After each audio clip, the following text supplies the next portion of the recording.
Manipur Top Channel digi video amta update tawjage ngasi fongbasi fongda mitop course amaga humdraga mangada kanagadaba CAB pass tawkhre. Manipur da ILPs ana halagani Amit Shah harau mathoi karaba lengakna ngasi shuti lakthokre.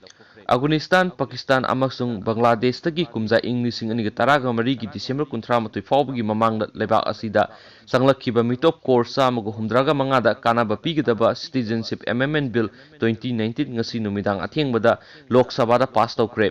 Hayeng Rajya Sabha da bill asi puthoklaga pass tawna honagadawri. Bill asigi close white close sing pass tawraba matung nongyai matung minute mari chatpada opposition singi demand matung ina division vote pangthokki.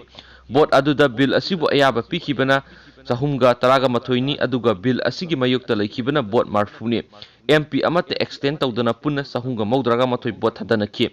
Wathok oiraba bill adu pass tawdringaida opposition members sing CAB gi mayokta thangalakpa wakatsing sengdokladuna home minister na haiki leba asigi awang nongpok lamdam soingamdana phibamda thamgani kaidongwaidesu article 371 sokloi bill sawatuna wangang kiba members singi manungda inner manipur gi MP Dr. RK Ranjan amasum outer gi MP Rorho Phozo Yauki.